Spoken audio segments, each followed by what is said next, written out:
Hi everyone, and welcome to another episode of EscapeArtist. It's April 2020 and we're all in lockdown. There's no riding going on and people are at home online looking for new adventure gear. So in this week's episode, I'm going to show you the 10 top things that you need for adventure riding and some of the reasons why not to buy them online. So let's start with number one, socks. Okay, so these are a bit of a guilty pleasure of mine.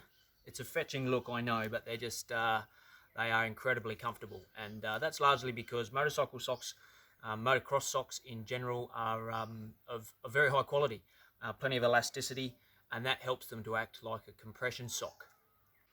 The elasticity of the motorcycle socks helps with circulation, which reduces fatigue. It can also help avoid swelling, soreness, and leg cramps, as well as assist in recovery, which will help you ride for longer.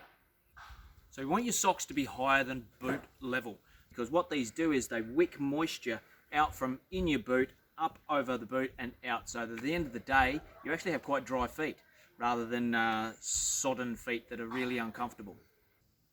As far as the makeup of the socks goes, look for merino wool or bamboo. Both these products are really breathable. They inhibit the growth of bacteria, which eliminates odour. There are also a range of synthetics that you can use as well, and a combination of either merino wool, bamboo and synthetics is what you're chasing. Don't go with cotton because they just stink. At the end of the day, if you're camping, if you can, dry your socks out over the fire or any way you can so that they're as fresh as possible for the next day. So overall, motorcycle socks are a fairly generic item. If you know your shoe size, you're going to be pretty right. So go right ahead and buy these online. Just make sure you don't buy cotton. Moving on to number two, boots. Okay. An off-road motorcycle boot of some description is necessary, primarily for its stability and protective qualities. It's really just a matter of whether you go with a designated adventure style boot or, as I have in this case, a motocross boot. Both styles of boots have their distinct advantages and disadvantages. Motocross boots are made for maximum stability, providing flex in the areas where it's required and not in others, so that any kind of accident prevents as much damage as possible. The disadvantage of that stability is that they're really not very flexible at all to walk around in. So they loosen up after a little while, but certainly when you first get them, they're really, really stiff and they can be very hard to use. And one of the first things you'll notice about using brand new motocross boots is that it's actually really hard to change gears. So after about a half dozen rides on your bike, you do get used to it and you stop thinking about it, and there are little measures you can take to avoid that, buying an extended gear lever. Generally after a few wears, that does go away, but initially it certainly is a problem. One of the big disadvantages of motocross boots is that they're not waterproof. None of them are. They're just not designed to be that way. On the flip side of that is that you can pick these up for a really reasonable price. I've had these boots here for around about 5 years. They cost me just a fraction under $200, that's Australian, and I've worn them to death, and there's nothing wrong with them. They've still got quite a long lifespan left in them. My prediction for these will be that the buckles will be the first thing to go, but after 5 years, that's really good value for money. So this is an example of a really high quality adventure boot. They are a lot more comfortable, making them easier to walk in, easier to change gears. They have a really high quality buckle and it's very easy to put on rather than the motocross ones, which are a bit laboured. They're a lot more waterproof and they look a lot better. They're aesthetically a lot more pleasing. So that appeals to a lot of people. On the flip side of that, you have the more expensive. These are about a $400 to $500 boot. And they're also not as protective as the motocross ones. They're still going to take a fair whack, but they're just not as rigid or as sturdy as the motocross boots. The choice of boot you go with is obviously down to your personal preferences, whether you want looks and premium comfort or you're after premium stability and protection. It's entirely up to your budget as well. One of the most important things about choosing your boot is comfort. If you're wearing a boot that's too small, if you're wearing a boot that's too big or it rubs on your ankles, it's all you're going to think about. So what you really need to do is try them on. My advice would be do not buy boots online. Go into a store and try them out. Item number 3, pants. So there are two main options for pants when you're adventure riding. They are your specifically designed adventure pants, and there's also Kevlar lined jeans. The distinct advantage of adventure pants is that they come with a multitude of pockets. All of those pockets are waterproof, and as well as that, The shell of the outside of these pants is water resistant, and they also come with a waterproof liner that you can attach to the inside, as well as a thermal liner, so they cover all areas. All of your adventure pants will have padding in the knees and generally in the hips, the areas of high impact when you fall off. So these kind of pants are necessary for exactly that reason. When you come off on a motorcycle, it really doesn't matter what speed you're going. It's very unforgiving, and you're going to want as much protection as possible. Just regular jeans are going to tear immediately. They're just not designed to take the impact that motorcycle jeans or adventure pants are. These are made mostly of cordura, which is a very strong fabric, was tear resistant. The Kevlar line jeans are not as specific for adventure riding, but they will suffice in a fall. They'll withstand up to 4 seconds of drag time on any one spot. So that's a pretty big advantage for Kevlar lined jeans. A very important factor to consider when you're buying either adventure pants or the Kevlar line jeans is that they fit over the top of your boots, so that you can slide all of this straight over the top, do up a zip, and then adjust that flap there to go around it. And it all fits really nicely and snugly around the boot. And one of the advantages of the adventure pants over the Kevlar jeans in this regard is that because of their construction, from about here down, I can ride through water up to about there, and my boots will stay dry. If I go over that, the water will go through the vents and fill my boots, but you know, that's quite deep water. So that's an advantage of the adventure pants. Kevlar jeans, if you buy them, make sure they go over the top of your boots. There's nothing worse than trying to stuff the jeans into your boots or trying to squeeze them around the outside. It's just a pain in the ass, so avoid that. So a serious consideration when you're buying motorcycle pants is fit. And the reason for that is, when you're on your bike, you need to be able to obviously sit down, stand up, move around all of the time. So what you need to ensure is that when you're doing those things, it's not too tight around your knees, not too tight around your hips, cutting off circulation, or just generally uncomfortable. Because being uncomfortable on your bike is not something you want at all. And for that reason, I recommend that you don't buy pants online. Go into a shop and try them out. Once you've bought them online, you get them home, you try them on, you're not particularly happy.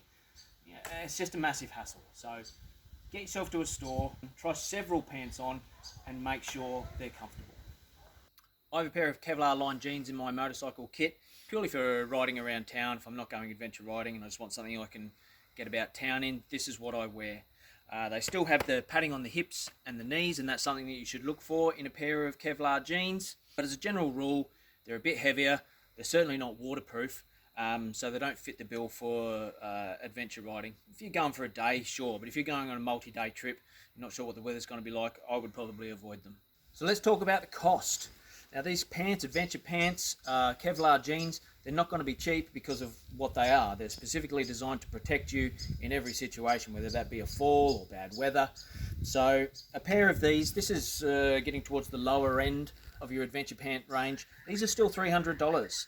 Now I've had these for a long time and I'm very happy with them. I've never had any trouble with them at all, and they fit the bill for me. You can pay anywhere up to $1,500, $2,000 for a pair of pants. Whether you're getting value for money, again, that's entirely up to you. What you can do if you're in a tight budget situation is get yourself a pair of Kevlar lined jeans, and you can also buy yourself a waterproof shell. Okay, and all that is literally, it's a pair of elasticated plastic pants that go straight over the top of your jeans if you happen to see rain on the way. The advantage of that is that it's so much easier than having to take these off, put the inner liner in, and then put them back on. It's a bit of an ordeal, to be honest with you. To actually slip on a waterproof shell is it's a bit of an advantage in that regard as far as speed and ease goes. Also, it'll save you some dollars. Item number 4, your jacket. Now you need a better skin to protect your skin. There's quite a few jackets that will fit the bill. When I very first started adventure riding, I used a leather jacket, a big heavy thing. It must have been about 5 kilos. But I used that for, I don't know, 6 or 7 years on many trips, and it was awesome. It was really good. They're not waterproof. They're not particularly great in summer, but they will protect your skin. So they are an option. There's quite a few things to consider when you're buying an adventure jacket. If you've bought adventure pants, make sure you go with the same brand so that they're compatible. What they have with the jackets and the pants is a compatible zip at the back so that they zip together to form a complete unit, which adds to the waterproofing abilities of the suit. There are several options when it comes to buying an adventure jacket. There are summer jackets, and they are effectively just Cordura with some venting. They may or may not have the waterproof liner. If they don't have the waterproof liner, what you could do is, like we spoke about with the pants, get yourself that waterproof shell that just goes on over the top, and that'll keep you out of trouble. The other option is an all-season jacket, and that, funnily enough, will cover all seasons. Okay, they will come with a waterproof liner, and they will come with thermals, which are very, very comfortable. I've ridden in cold weather using the thermals, and they're just brilliant. You ride in comfort all day long. It's fantastic. Now, adventure jackets are made with comfort in mind. Comfort for every situation. Hot, cold, wet, and that's because of the waterproof layers, waterproof pockets. They're vented for heat, and they're just nice and light, so they're reasonably comfortable. They're adjustable everywhere. They're adjustable in the arms, they're adjustable around the waist, they're adjustable around the neck. So they really are built for fit, which is all important in any kind of clothing that you're wearing on your motorcycle. So let's talk about cost of these jackets. Again, this one here, around about $300, and I'm super happy with it, much like the pants. But you can pay $1,500 to $2,000 for a jacket. Whether that's value for money it's up to you. For the same reason as the pants and the boots, don't buy a jacket online. Don't do it. There's so many different fits out there. Some of them are broader across the shoulders. Some of them are tighter around the waist. It's just not something that I personally would gamble with an online purchase. Get yourself into a store, try on a few different brands, and go from there. One of the things I love about the adventure jacket is just the pockets everywhere. They're waterproof, and if you're anything like me, one of my favorite hobbies is losing really important things like keys, phones, wallets. So with me, with all the pockets, I have specific pockets for specific things, and that way I know that they're there all the time, and for me that's just brilliant. And that brings me to item number 5, which is earplugs. So for my own memory's sake, I keep my earplugs right here all the time. Because if they're not there, I'll forget them and I'll end up riding for hours and hours without them. So this is where my earplugs live. And they come in a nice little case like that. I'll discuss those in a little bit. I'll run through some other options first. Quite a few people run with these guys here, which are just a nice little foam earplug. Roll it up into a tiny little cylinder like that, pop it in your ear, and it expands and cuts out quite a lot of noise. You can buy them in varying degrees of quality, and they'll cut out varying degrees of sound. For me, the constant pressure of these expanding in my ear causes discomfort, headaches, that sort of thing. So these are no good for me. The other thing that I used to use was this, which is specifically ear putty. Okay, you take a little bit of that, you mold it, make it soft, pull your ear up, and then jam that in there and squeeze it all around until it forms a nice tight seal. It works quite well. It can come loose sort of mid-ride, I suppose, and then all of a sudden you're getting lots of noise in. Also, after a little while, it gets pretty grubby, but if you are stopping multiple times in a day, taking this stuff in and out, in and out, in and out, because it's sticky, it actually starts to pull on the skin of your ears. It becomes quite sore. If you're on a multi-day ride, by about the 3rd day, you're really sick of this stuff. So I looked for another option. So the ones that I use are called Pinlock. Now there's lots and lots of brands of earplugs, but these guys here come in a handy little case. They come in a medium and a large, so you get to choose which ones fit your ear properly so that you're not uncomfortable. And it just looks like that. Okay, it's got a little red thingy there that cuts out noise. It's got the little tab on the side so that you can put them in quite deep and still be able to pull them out. And I would say that these cut out around about 60 to 70% of all the noise. But the real beauty of them is that it doesn't cut out conversation. So I can pull up on the side of the road, take my helmet off, leave these in, and talk to someone and hear them. I can also hear the note of the bike, which I really like. But the most important thing with these is I don't know they're in there. Sometimes I forget that they're in there, and that's just magnificent when it comes to an earplug. These guys here were around about $30. $30, okay, for these tiny bits of plastic. It's expensive, but for what they are, I'm really happy with them, and I would pay that again, no problem. Again, you can pay up to $400 or $500 for earplugs. You can get them made specifically for your ears so that they just slot in. I'm not willing to go that far. But if you are looking for earplugs, I'd highly recommend something like this, the Pinlock, or look for a brand that specializes in audio reduction. They work in the music industry. Those guys generally know what they're on about. But very, very important, unless you want to lose your hearing, which you will. So, item number 5, earplugs. Item number 6 of your adventure riding gear lives in this pocket here at all times for me, and it is one of these guys. It's a personal locator beacon, a PLB. Now there are quite a few of these on the market, and I'll run through the options of these in another video. It's a whole video in itself. But this one here, it's around about $250. This is here in Australia. This one covers Australia only. I'm sure there are plenty for wherever you are in the world. And it has a battery life of 10 years. So there's no subscription fee. It's just a one-off cost. It's purely for an SOS. There is no messaging in this. So it's purely for an SOS, where I undo the antenna, I slide down the red tab and press the SOS button, and with a bit of luck someone comes to save the day. I keep this on my person, in my jacket right there all the time. When I take the jacket off, it's there. When I put it on, it's there. I know it's there all the time. Some people keep it in their hydration pack. Some people keep it tethered to the bike. I don't like the idea of that, because if you get separated from the bike, or you have broken arms or something like that and you can't get to the hydration pack, you're in a bit of trouble. If it's right there, you've got a much greater chance of being able to access it and get help. These are readily available online, so go right ahead and purchase one of these online, no problem at all. With the other ones, have a look at the subscription costs. It gets up there, so have a look at that sort of thing. That's it. Item number 6, PLB. Item number 7 is gloves.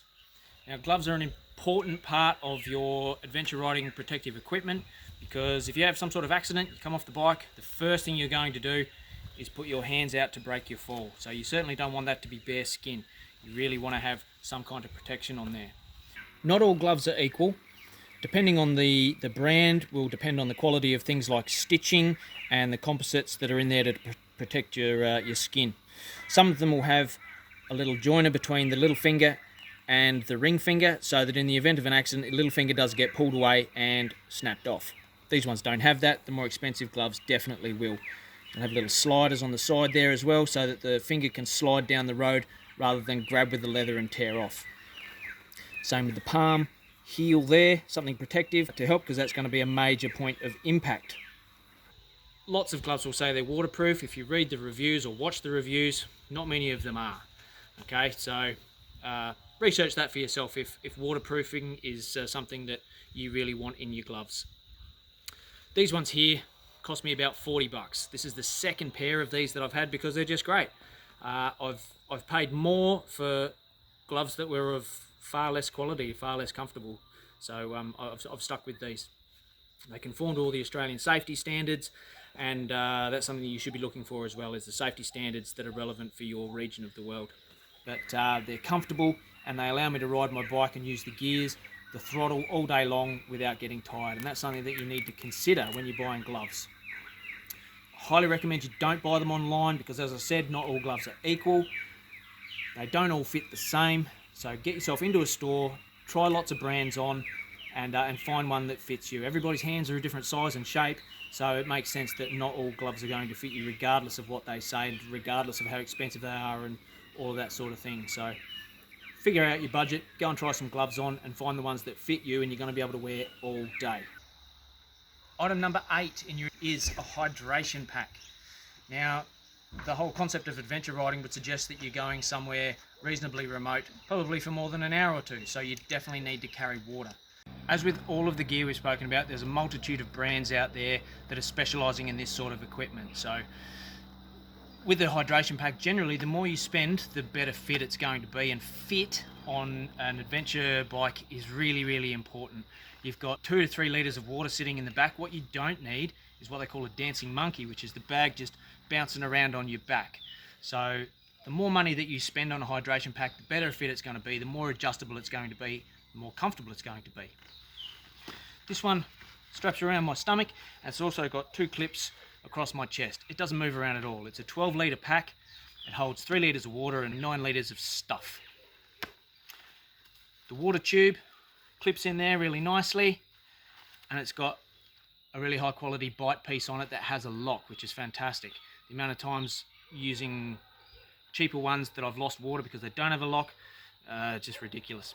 So a bite piece with a lock is really, really important. These are very easy to use while you're wearing your helmet, one-handed. I can still have my hand on the throttle. I reach across, I just jam that up under my helmet, bite onto it, 2 to 3 litres of water, which stays pretty cold in one of these things. If you get the higher quality ones, they're reasonably insulated, so the water doesn't get hot. They're really, really good. If you're living somewhere like I am in Australia or America and you're travelling out into deserts, these are a godsend. They really are. So it's well worth the investment, in my opinion. As far as buying online, sure, why not? Because they're adjustable to fit just about anybody. So go right ahead and buy one of those. Item number 9 on your list of adventure riding gear is a neck sock. Now these guys are readily available pretty much anywhere, but I highly recommend when you do look for them that you go with a merino wool or some kind of synthetic. Again, don't go with cotton, no good. And a regular wool is going to be too scratchy, so it's going to be a pain in the butt. So these just go over the top like so and tuck in. And what I find these are really good for, I don't shave every day, so I've quite often got growth, and that growth catches on little bits of fabric on the jacket, and that's really annoying. So I wear this neck sock, and that stops that. It also, with the chin strap of the helmet, just sits under there. It's really quite comfortable. Now on cold days, this protects you like a scarf, keeps you nice and warm, but it will also stop the back of your neck getting burnt. And it's the only part of your skin that's exposed, and it will get burnt if you haven't got some sort of protection. So these are a really great addition. They're super comfortable, and I don't notice that it's there. It's a really fantastic addition to your kit. Item number 10 is a helmet. And many of you are saying, yeah, no shit, but just bear with me on this one, okay? So the difference between a dual sport helmet and a regular helmet, there's some significant differences, so let's go through those. You have the extended chin here, which allows for greater airflow, which will help with the laboured breathing that you're more likely to do on a dual sport bike, which in turn prevents this from fogging up. So that's what the extended chin is for. It's also so that if you like, you can wear goggles. Some guys like to wear goggles when they ride. I personally don't. That's not my thing. I use the visor. You have the peak, which is really handy for riding into sun in the morning or in the afternoon. So they're very handy to have, which you obviously don't have on a street helmet. One of my favourite features, and it's pretty standard these days on helmets, on the adventure helmets, is that guy there, the sunshade. I used to ride with sunglasses, and you get the pressure on the side of your head from the arms, and it can be a bit of a pain in the butt. These things are just fantastic. They're great. I like to ride with the sunshade down and the visor up, and I just have a small draft in the front there, and it's just great. Some reasons you shouldn't buy a helmet online. Everybody's head's a different shape, okay? And the different brands of helmet, they all have different shaped shells. So just because it fits your mate and he loves it, doesn't mean it's gonna fit your head. I've paid $700 for a helmet and it never fitted me properly. I thought when I tried it on, yeah, that's great, but it was a little bit tight in certain areas I thought it would wear in, and it never did. I always had a pink dot right there after I've been riding for a few hours. So I paid a significant amount of dollars for a helmet that for 3 years I really didn't enjoy. Then I paid $270 for this one, and this is the best helmet I've ever had. It's super comfortable, it's nice and quiet, fits my head beautifully. So for that reason, I would advise going into a shop, trying on a few of them, making sure that there's no extra pressure in areas where there shouldn't be on your head, because just because it costs $1,000 doesn't mean it's going to fit your head properly. All of the gear I've spoken about today is necessary in my opinion. But if you were to pay top dollar for all of these things, you're going to be pushing in excess of $7,000 to $8,000. It's a lot of money just to get on your bike and go for a ride. Alternatively, you could get away with all of this gear for probably around about $1,200, which is reasonable even for those that are budget conscious. Make sure when you're buying this gear, and as I've stressed, get yourself into a store, find stuff that's comfortable, because ill-fitting gear is a distraction, and it can get to the point where that's all you think about when you're riding, and clearly that's dangerous. As a general rule, the more you pay for gear, the better the quality is going to be. But at the same time, don't forget they're all out to get your money, and there's a fine line between quality and just paying for a sticker. So that's it. I hope you liked the video. I hope you got something out of it. I hope there's some helpful tips in there to help you with your purchases. Please click like and don't forget to subscribe, and I'll see you next time on EscapeArtist. Bye for now.